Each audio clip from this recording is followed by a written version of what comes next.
आधी रात का वक्त था। कड़कड़ाती ठंड ने पूरे गांव को अपनी जकड़ में ले लिया था। चारों ओर घना अंधेरा और सर्द कोहरा पसरा हुआ था। सन्नाटे में सिर्फ ठंडी हवा की सिसकियां सुनाई दे रही थीं। तभी अचानक उस खामोशी को चीरती हुई एक घर से किसी के रोने कराहने की आवाज आई।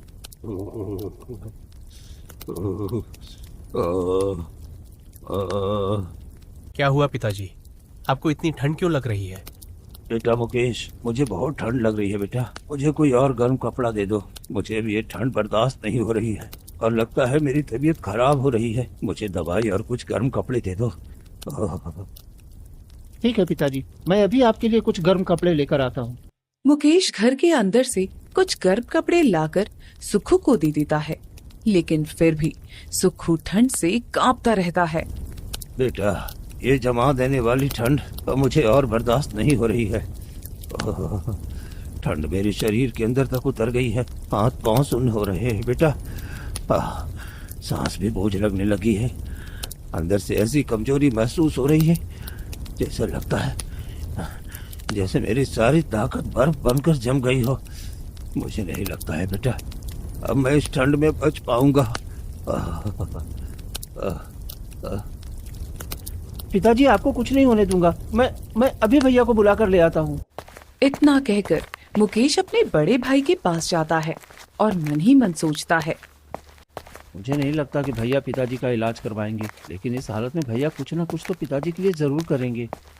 फिर वो अपने बड़े भाई पंकज के पास आता है। भैया भैया भैया, आप सो रहे हैं? उठिए ना, पिताजी की तबीयत बहुत खराब हो रही है। क्या हो गया? तुम इतनी रात को शोर क्यों मचा रहे हो? भैया, पिताजी की तबीयत बहुत ज्यादा खराब हो रही है। कुछ पैसे दे दीजिए ताकि मैं उनके लिए औषधि ला सकूं। इलाज की उन्हें सख्त जरूरत है भैया। अरे मेरे पास अभी पैसे नहीं है, रहने दो, बाद में उनका इलाज करवा दूंगा। नहीं भैया, पिताजी की हालत बहुत नाजुक है। अगर समय पर इलाज नहीं हुआ तो वो मर भी सकते हैं। अगर तुझे इतनी ही फिक्र है ना तो जाकर खुद ही उनका इलाज करा दे। मेरे पास इस वक्त बिल्कुल पैसे नहीं है, जब होंगे तब इलाज करवा दूंगा। फिर मुकेश उदास होकर अपने कमरे में चला जाता है। क्या हुआ जी, आप इतने परेशान क्यों हो? भैया, पिताजी की इलाज के लिए पैसे नहीं दे रहे हैं। तुमने थोड़े से जो पैसे अलग से रखी थी वही दे दो, मैं उसी से पिताजी का इलाज करवा दूंगा। ठीक है जी। फिर संगीता पैसे निकालकर मुकेश को दे देती है और मुकेश उन्हीं पैसों से अपने पिता का इलाज करवाता है। ऐसे ही देखते ही देखते 2-4 दिन बीत जाते हैं और प्रतिदिन सुक्खू की तबीयत और ज्यादा खराब होती चली जाती है। फिर एक दिन अचानक सुक्खू इस दुनिया को छोड़कर चला जाता है। पिताजी, पिताजी, आप मुझे छोड़कर नहीं जा सकते। पिताजी उठिए ना पिताजी, उठिए ना। लेकिन सुक्खू हिलता तक नहीं है। उतने में पंकज वहां आ जाता है। चलो ठीक ही हुआ, पिताजी अब बूढ़े हो ही गए थे। मर गए तो ठीक ही हुआ, नहीं तो दवाई करते करते मेरा सारा पैसा भी खत्म हो जाता और मैं कंगाल हो जाता। मुकेश फूट फूट कर रोने लगता है। भैया, अब तो पिताजी के अंतिम संस्कार के लिए भी मेरे पास पैसे नहीं है। कुछ पैसे दे दीजिए ताकि मैं पिताजी का अंतिम संस्कार कर सकूं। ठीक है, मेरे पास थोड़े ही पैसे हैं, उतने ही दूंगा। मेरे पास ज्यादा पैसे नहीं हैं। ठीक है भैया, जो भी है, पिताजी का अंतिम संस्कार तो करना ही है। फिर दोनों भाई जैसे तैसे अपने पिता का अंतिम संस्कार कर देते हैं। कुछ दिन बीत जाते हैं। आधी रात को पंकज अपने कमरे में सोया होता है।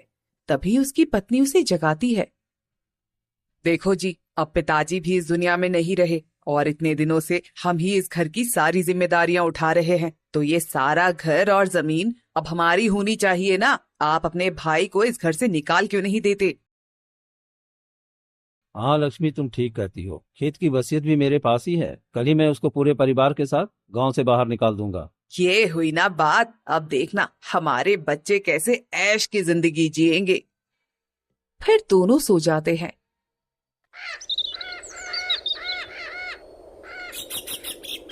और अगली सुबह, जी देखिए, हमारे पास जो भी जमा पूंजी थी वो सब हमने पिताजी के इलाज में लगा दी। ठंड बढ़ती जा रही है, पिंटू के पास एक भी गर्म कपड़ा नहीं है और हमारे पास 1 रुपया भी नहीं है। ऐसे में कैसे चल पाएगा। चिंता मत करो भाग्यवान, भगवान कुछ न कुछ रास्ता जरूर निकालेंगे। इतने में पंकज वहां आ जाता है। मुकेश, अब मैं तुमको अपने घर में नहीं रख सकता, तुम आज ही यहाँ से निकल जाओ। भैया आप कैसी बातें कर रहे हो, ये घर तो पिताजी का है और इतनी ठंड में मैं अपनी पत्नी और बच्चों को लेकर कहाँ जाऊंगा। मैंने इस घर की सारी जिम्मेदारी निभाई है और ये घर अब मेरे नाम है। पिताजी की तबीयत खराब थी तब मैंने उनसे अंगूठा लगवा लिया था, इसलिए इस घर पर और जमीन पर तुम्हारा कोई हक नहीं है। बस जो बूढ़ी गाय है ना, उसे लो और अपने परिवार के साथ यहाँ से निकल जाओ। भैया आप हमारे साथ इतना बड़ा विश्वासघात कर दिए कि पिताजी की सारी जमीन अपने नाम करवा लिए। ऐसा मत करिए भैया, भगवान के लिए रहम करिए, इतनी ठंड में मेरे बच्चे बाहर मर जाएंगे। भाई साहब आप ऐसा क्यों कर रहे हो, हम कहाँ जाएंगे। हमारे पास ना तो पैसे हैं, ना कपड़े और ना ही कोई घर। हमारे इस छोटे से बच्चे पर तो तरस खाइए। हमने कोई ठेका नहीं ले रखा है, तुम जियो या मरो हमें कोई फर्क नहीं पड़ता, निकलो यहाँ से। फिर पंकज मुकेश को धक्का देकर बाहर निकाल देता है। जा यहाँ से, और ये बूढ़ी गाय भी ले जाओ, मुझे इसकी जरूरत नहीं है। भैया भगवान के लिए रहम करो, इस जमा देने वाली ठंड में अगर तुमने हमें घर से बाहर निकाल दिया तो हम कहाँ जाएंगे। बाहर तो हवा भी बर्फ की तरह चुभ रही है और हमारी सांसें तक कांप रही हैं। लेकिन पंकज एक नहीं सुनता और अंदर चला जाता है। ठंड इतनी थी कि घर के बाहर शरीर जमने लगा था, चारों तरफ कोहरा छाया था। अब हम क्या करें जी, मुझे तो कुछ समझ में ही नहीं आ रहा है। पिंटू की तबीयत पहले से ही खराब है, अब ठंड में इसकी तबीयत और बिगड़ जाएगी। मुझे भी कुछ समझ में नहीं आ रहा है। और देखो ये गौरी भी बेचारी कांप रही है, इसकी आंखों से आंसू निकल रहे हैं। दोनों उदास मन से वहां से निकल पड़ते हैं। तभी अचानक पिंटू ठंड के मारे बैठ जाता है। पिंटू बेटा उठो, क्या हो गया बेटा। माँ मुझे बहुत ठंड लग रही है, मैं अब चल नहीं पा रहा हूँ। हे भगवान मैं क्या करूं, मेरे बेटे को ठंड लग रही है। तभी गाय जमीन पर बैठ जाती है और पिंटू को अपने पैरों से लिपटा देती है। देखो ये गौरी बिल्कुल माँ जैसी है, इसे कैसे पता चला कि हमारे बच्चे को ठंड लग रहा है। इंसानों से तो जानवर अच्छे होते हैं जी, ये हमारी तकलीफ समझ सकती है, लेकिन हम उनकी तकलीफ समझ ही नहीं पाते हैं। हाँ ये तो है, जब तक गौरी पिंटू को अपने पैरों में लपेटे हुए है तब तक मैं गांव जाकर किसी से मदद मांगने की कोशिश करता हूँ। ठीक है, मैं यही गौरी और पिंटू के पास बैठती हूँ। फिर मुकेश कांपते शरीर और सुन्न पड़े हाथ पांव के साथ कड़कड़ाती ठंड को चीरता हुआ सेठ के पास मदद की आस में जा पहुँचता है। सेठ जी मेरी मदद कीजिए, कुछ पैसे उधार लेने आया हूँ ताकि मैं अपने बच्चों के लिए गर्म कपड़े खरीद सकूं। अरे तू तो सुक्कू का बेटा है ना, अरे तेरे पास तो खुद ही उतना बड़ा घर है, जमीन है, फिर तुझे पैसे की क्या जरूरत पड़ गई। भैया ने धोखे से सारा जमीन अपने नाम कर लिया है और पिताजी के इलाज में मेरे सारे जमा पूंजी वाले पैसे खत्म हो गए और भैया ने मुझे और मेरे परिवार को गाय के साथ घर से बाहर निकाल दिया है और इतनी ठंड में मेरे बच्चे के ऊपर एक गर्म कपड़ा भी नहीं है। मेहरबानी कर दो सेठ जी। नहीं, मेरे पास पैसे नहीं है। वैसे बे तुम जैसे भूखों को मैं पैसे क्यों दूं? अरे जब तेरे भाई ने तुझे खुद का पैसा नहीं दिया और घर से निकाल दिया तो मैं तुम्हें पैसे कहाँ से दूं? और तू पैसे चुकाएगा कैसे? आप मुझ पर विश्वास करिए, मैं आपके सारे पैसे चुका दूंगा, बस मुझ पर रहम करिए। मेरा बच्चा ठंड के मारे मर जाएगा, वो कांप रहा है। अरे तुम्हारे जैसे कितने भिखारी होंगे जो रोड में इसी तरह तड़प रहे होंगे ठंड में, तो भी जाओ और उसी में लाइन लगा ले। सेठ जोर जोर से हंसने लगता है और वहां से चला जाता है। हे भगवान अब मैं क्या करूं, सेठ ने भी मेरी मदद करने से मना कर दिया। चलो गांव वालों के पास जाता हूं, शायद वो मेरी मदद कर दे। फिर मुकेश कई जगह जाता है पर उसकी मदद कोई नहीं करता है, बल्कि सभी उसकी स्थिति पर हंसते हुए चले जाते हैं। फिर मुकेश उदास होकर संगीता के पास आ जाता है। क्या हुआ जी, किसी ने हमारी मदद नहीं की क्या? और देखिए ना, गौरी पिंटू को कितना गर्म करने की कोशिश कर रही है, लेकिन इसका बदन ठंडा पड़ता ही जा रहा है। देखो संगीता, सभी पत्थर दिल बन गए हैं, कोई हमारी मदद करने वाला नहीं है। चलो हमें अपनी खुद से मदद करनी होगी। और मेहनत करके एक झोपड़ी बना लेते हैं।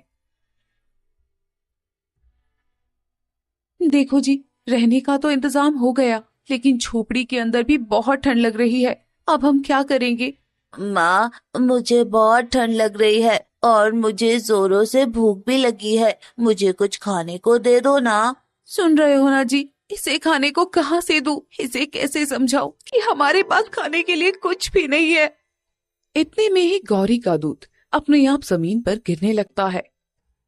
अरे ये क्या, ये देखो, ये क्या, ये गौरी गौरी का दूध कैसे आया? गौरी तो कई सालों से दूध नहीं दे रही थी। हाँ जी, ये तो मुझे भी समझ में नहीं आ रहा। भला ये दूध कैसे दे सकती है? अरे ये तो सच में चमत्कार हो गया है जी। लगता है गौरी ने हमारी तकलीफें सुन ली और इसने दूध देना शुरू कर दिया। अब जल्दी से पिंटू को दूध पिला दो और हम भी थोड़ा सा दूध पी लेंगे, जिससे हमारी भूख मिट जाएगी। फिर तीनों गौरी का दूध पी लेते हैं और सो जाते हैं। फिर रात जैसे ही गहराती है, तभी ठंड के मारे सभी कांपने लगते हैं। हाँ जी, सुन रहे हो, बहुत जोर से ठंड लग रही है। अब मैं नहीं रह सकती हूँ इस ठंड में। हे भगवान, मैं क्या करूं? मेरा परिवार सब ठंड से मर रहे हैं और कोई मेरी मदद करने वाला नहीं। सब सिर्फ तमाशा देख रहे हैं। कोई तो मुझ गरीब पर रहम करो। इतने में ही एक साधु महाराज झोपड़ी के बाहर आते हैं। अलख निरंजन, अलख निरंजन, अरे घर में कोई है? इतनी ठंड में बाहर साधु महाराज आए हैं। शायद उनको भी ठंड लग रही होगी। मैं अभी बाहर जाकर देखता हूँ। फिर मुकेश बाहर जाता है। क्या हुआ साधु महाराज, आपको भी ठंड लग रहा है? आ जाइए मेरी झोपड़ी में, कम से कम थोड़ी सी ही सही गर्माहट मिल जाएगी। नहीं पुत्र, मैं तुम्हारी झोपड़ी में गर्माहट लेने नहीं आया हूँ, बल्कि मैं अपना कर्ज चुकाने आया हूँ।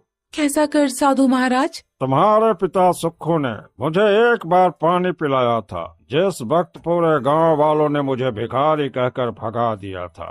उस वक्त तुम्हारे पिता ने मुझे खाना भी खिलाया था और मेरा सहारा बने थे। उस वक्त मैंने वचन दिया था कि जब भी उनका परिवार संकट में होगा तो मैं उसकी मदद जरूर करूंगा, और खास तौर पर तुम्हारे लिए। तुम्हारे पिता हमेशा परेशान रहते थे और कहते थे, मेरे छोटे बेटे की किस्मत बहुत खराब है और मेरा बड़ा बेटा बहुत लालची है, इसलिए छोटे बेटे को हमेशा मेरा आशीर्वाद मिलता रहे। इसीलिए मैं तुम्हारे पास आया हूँ। बताओ तुम्हें क्या चाहिए? साधु महाराज, मुझे तो कुछ नहीं चाहिए, बस मुझे मेरे परिवार के लिए थोड़े से गर्म कपड़े चाहिए, ताकि हम इस ठंड में थोड़ा सुकून से रह सकें। तुम कुछ और भी मांग सकते हो, धन दौलत घर। नहीं महाराज, धन दौलत ये सब क्या है? भाई ने तो धोखे से छीन लिया। बाकी मैं मेहनत से कमाना चाहता हूँ।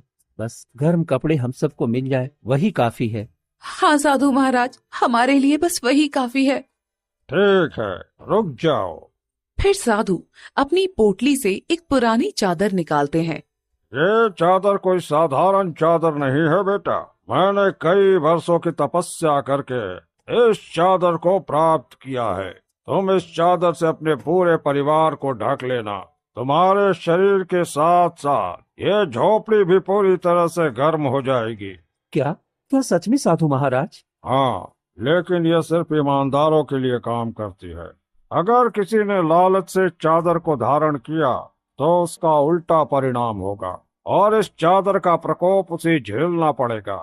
आपका बहुत बहुत धन्यवाद साधु महाराज, मैं इसका पूरा ध्यान रखूंगी। तभी साधु महाराज की नजर गौरी पर जाती है।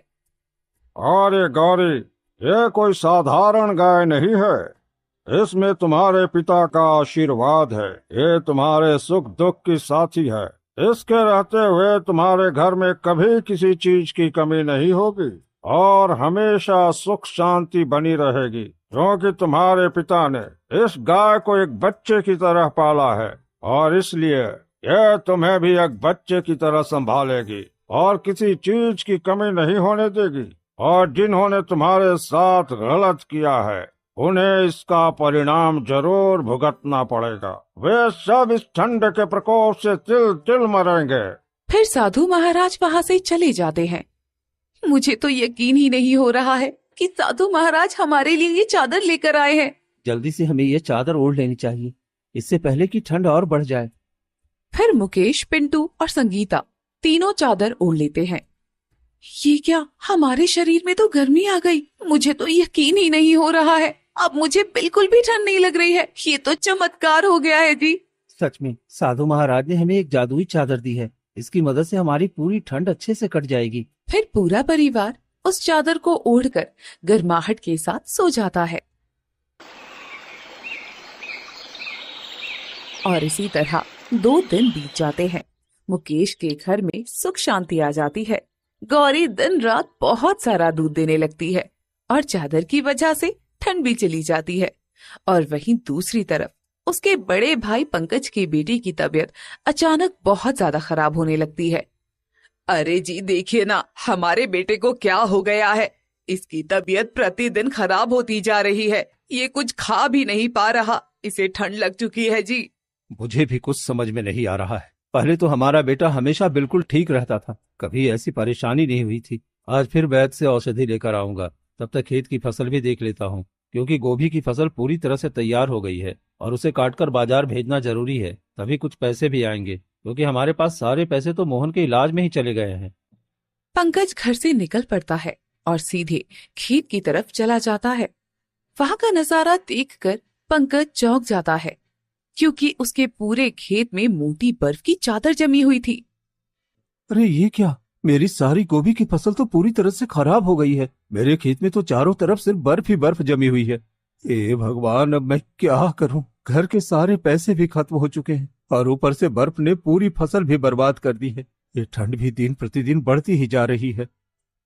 पंकज बहुत परेशान होकर अपने घर की तरफ लौटने लगता है। तभी रास्ते में वो देखता है कि सेठ अपने घर के बाहर बैठा जोर जोर से ठंड से कांप रहा है। अरे पंकज, तू खेत से क्यों आ रहा है? अरे इतनी ठंड में तो घर से निकलना भी मुश्किल हो रहा है। क्या बताऊं सेठ जी, मेरे खेत का तो बहुत बुरा हाल हो गया है। सारे खेत में मोटी बर्फ की चादर जमी हुई है। पूरी गोभी की फसल खराब हो गई है। ये तो मुझे भी समझ में नहीं आ रहा है। मेरी पत्नी और बच्चे सब बीमार पड़ गए हैं। ऐसा लग रहा है जैसे गांव पर कोई बहुत बड़ी आफत आ गई हो। मेरे घर का भी यही हाल है, पूरा परिवार बीमार है। ऊपर से खेत की फसल भी चली गई है। समझ में नहीं आ रहा है कि यह सब आखिर हो क्यों रहा है। पंकज आगे बढ़ जाता है। वहीं दूसरी तरफ एक गांव वाला किशोर जंगल से गुजर रहा होता है और चलते चलते वो मुकेश की झोपड़ी के पास जाकर रुक जाता है।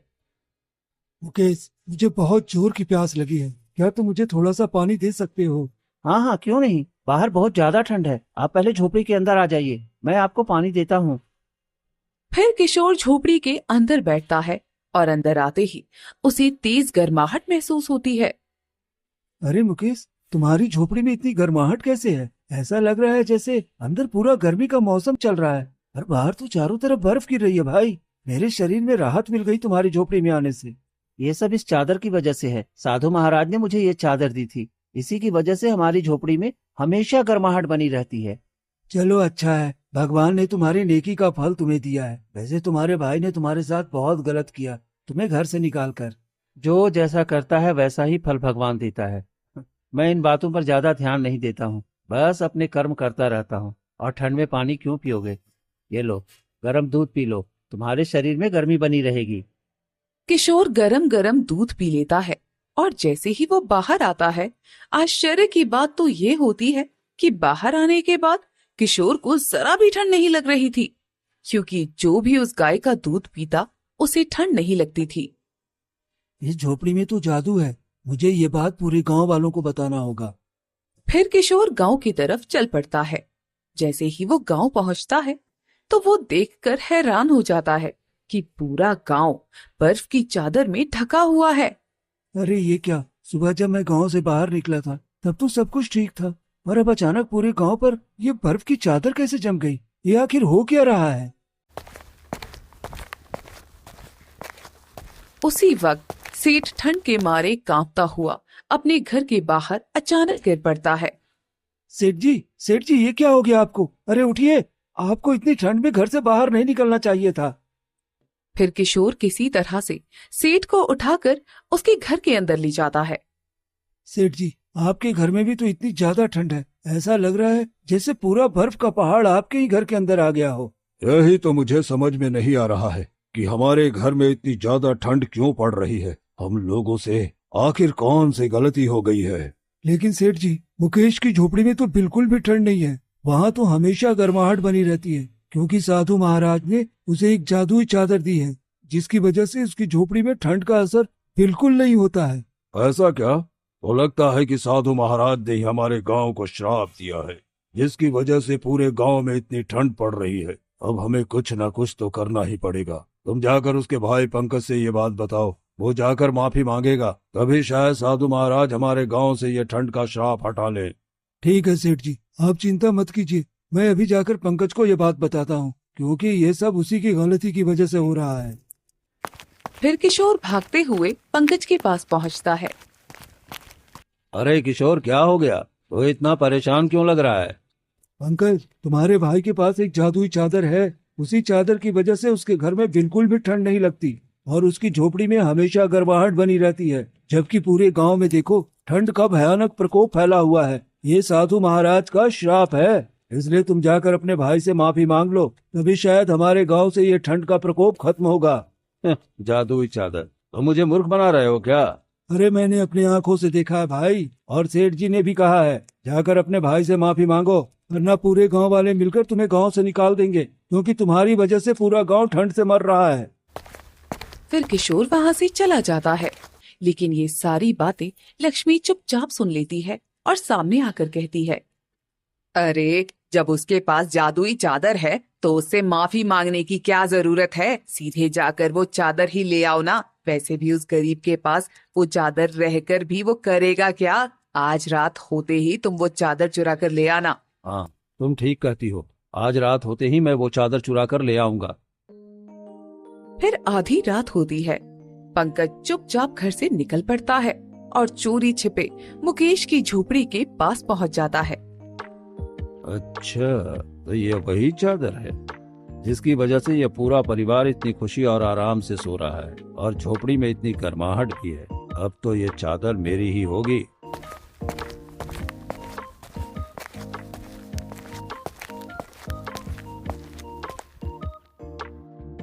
पंकज वो चादर चुरा लेता है और चोरी छिपे अपने घर वापस आ जाता है। क्या आप वो चादर ले आए? हाँ देखो, ये रही वो चादर। अब इसे ओढ़ने के बाद हमें बिल्कुल भी ठंड नहीं लगेगी। तो फिर देर किस बात की है? जल्दी से इसे ओढ़ कर देखिए कि इसमें सच में कोई शक्ति है या नहीं। वैसे दिखने में तो ये बहुत पुरानी चादर लग रही है। ठीक है, अभी ओढ़ कर देखता हूँ। जैसे ही पंकज चादर ओढ़ता है, वैसे ही उसके शरीर में तेज गर्माहट महसूस होने लगती है। अरे, मुझे तो शरीर में बहुत तेज गर्माहट महसूस हो रही है और ये गर्माहट धीरे धीरे बढ़ती ही जा रही है। और देखते ही देखते उसके पूरे शरीर में जलन हो जाती है और साथ में दर्द भी। क्या हुआ? आप इतने दर्द से क्यों चिल्ला रहे हो जी? मेरे शरीर में आग जैसा लग रहा है। अरे अरे, ये तो रुकने का नाम ही नहीं ले रही है। अरे जल्दी कीजिए, ये चादर अपने शरीर से उतारकर फेंक दीजिए। अरे मैं इसे उतारने की कोशिश कर रहा हूँ, पर इसे मैं अपने शरीर से हटा नहीं पा रहा हूँ। अरे ये क्या हो गया है? हे भगवान, अब क्या होगा? लगता है अब मुझे मुकेश के पास जाना ही होगा। अब वही कोई रास्ता दिखा सकता है। चलो जल्दी। फिर दोनों भागकर मुकेश की झोपड़ी के पास आ जाते हैं। भैया भाभी, आप यहाँ? और ये क्या? ये चादर तो मेरी है और आप इतने दर्द से क्यों छटपटा रहे हैं? अरे मेरे पूरे शरीर के अंदर आग लग रही है। अरे मेरा पूरा बदन दर्द कर रहा है। तुम ये चादर हटा दो। मैंने चोरी चुपके तुम्हारे घर से ये चादर ले ली थी, अब मुझे ये चादर नहीं चाहिए। भैया, आपने जो पाप कर्म किए हैं ये उसी का नतीजा है। साधु महाराज ने चादर देते वक्त ही कहा था कि सिर्फ नेक दिल वाला ही इस चादर को धारण कर सकता है, तभी इसका जादू काम करेगा। और जब भी कोई लालच में इसका इस्तेमाल करेगा तो उसका बुरा प्रभाव जरूर होगा। हाँ, मुझसे बहुत बड़ी गलती हो गई, मुझे माफ कर दो। मुझे तुम्हारे साथ ऐसा नहीं करना चाहिए था। मैं तुम्हें सारी जमीन और जितना भी घर में हिस्सा है सब कुछ देने के लिए तैयार हूँ, बस मेरी जान बचा लो। ये चादर मेरे ऊपर से हटा दो। हे साधु महाराज, मेरे भाई को माफ कर दीजिए। इनसे बहुत बड़ी गलती हो गई है। कृपया इस चादर को इनके शरीर से हटा दीजिए और इन्हें क्षमा कर दीजिए। फिर मुकेश वो चादर जैसे ही छूता है, तभी पंकज के शरीर से वो चादर हट जाता है। अरे अब तो मेरी जान में जान आई, वरना मुझे तो लगा था कि मैं मर ही जाऊंगा। ये चादर तुम्हारी है, मैंने तुम्हारे साथ बहुत गलत किया। अब तुम मेरे साथ घर वापस चलो। पर भाई साहब, अभी आप हमें ले जाएंगे और फिर बाद में घर से निकाल देंगे। नहीं नहीं, अब हम लोग ऐसा कभी नहीं करेंगे। हमें अपनी गलती का एहसास हो गया है और पाप के कर्मों की सजा कितनी भयानक होती है ये हमने अपनी आंखों से देख भी लिया है। ठीक है भैया, हम सब एक ही परिवार हैं और आज से फिर एक परिवार की तरह ही रहेंगे। फिर सभी लोग अपने घर वापस लौट आते हैं और धीरे धीरे पूरे गांव की ठंड भी कम हो जाती है।